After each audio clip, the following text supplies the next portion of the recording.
El segundo paso de esta secuencia en la que se va construyendo la responsabilidad del Estado por actividad legítima lo encontramos en el precedente Juan Laplacete.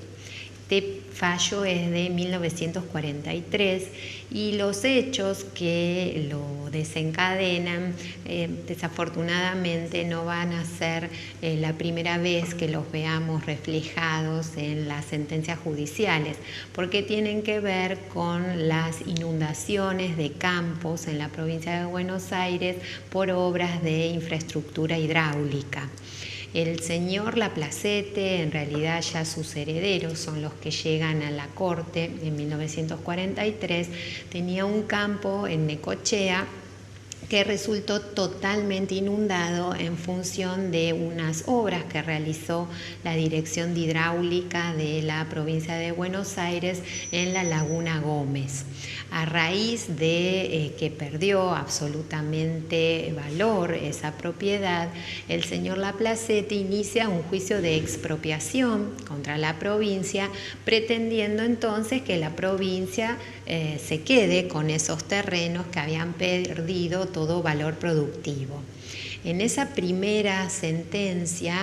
los tribunales deciden que él no tiene razón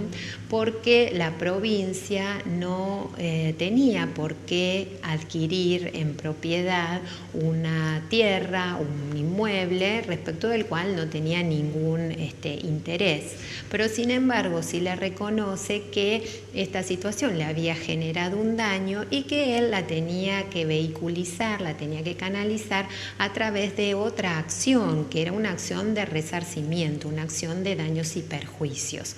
Entonces el señor Laplacete inicia este segundo juicio, que es el que propiamente vamos a comentar ahora. En este segundo juicio lo que él está reclamando es justamente una indemnización por el valor de los campos y de los alambrados que se perdieron a raíz de esta inundación definitiva de estos campos. Y aquí decimos que es uno de los primeros precedentes en materia de responsabilidad lícita, porque la Corte asume que estas obras fueron realizadas por el Estado provincial en beneficio comunitario, ¿no? Fueron obras necesarias, proyectadas, pero que en concreto, en particular, generaron un daño específico, singular, diferente en el señor Laplacete. Si hacemos memoria en otro precedente que hemos comentado en establecimientos GATRI, la Corte justamente había rechazado la demanda porque entendió que no había el dato de singularidad a partir del aumento de un arancel aduanero. En cambio, en este caso estaba clarísimo que solo el señor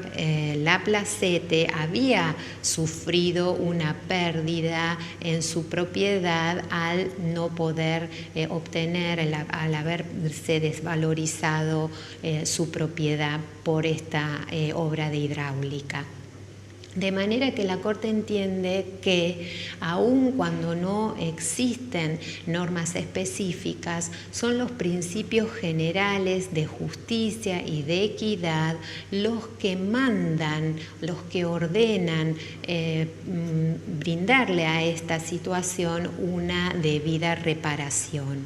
Entonces, la noción de la equidad, la noción de la justicia y la garantía constitucional de la propiedad van a ser el fundamento que va a emplear la Corte para ordenar un resarcimiento.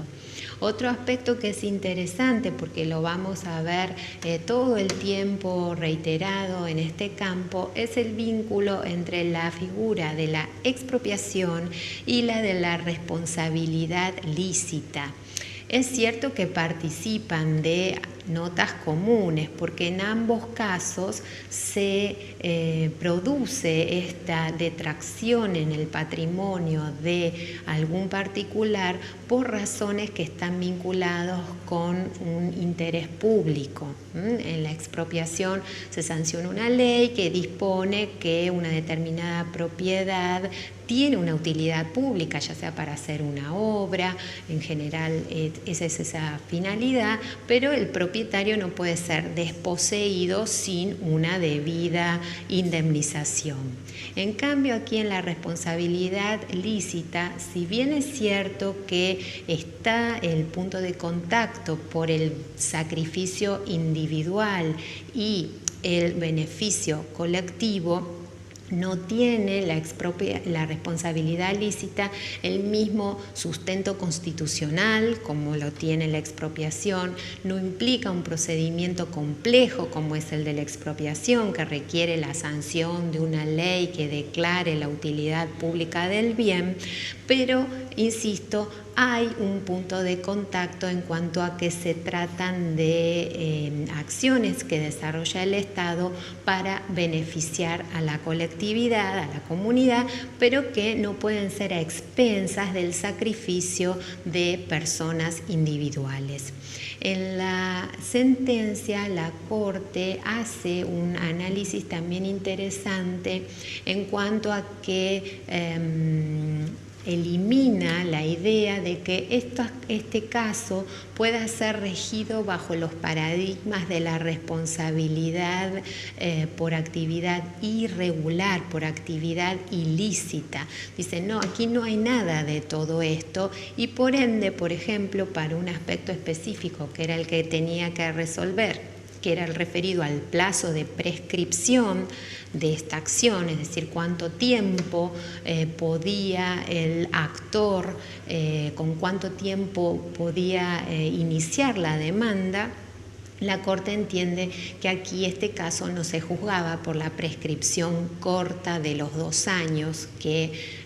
prima en el campo de la responsabilidad ilícita, sino en una responsabilidad, como era una responsabilidad de otra naturaleza, la acción estaba sujeta a la prescripción de los 10 años. En definitiva, el precedente Laplacete va a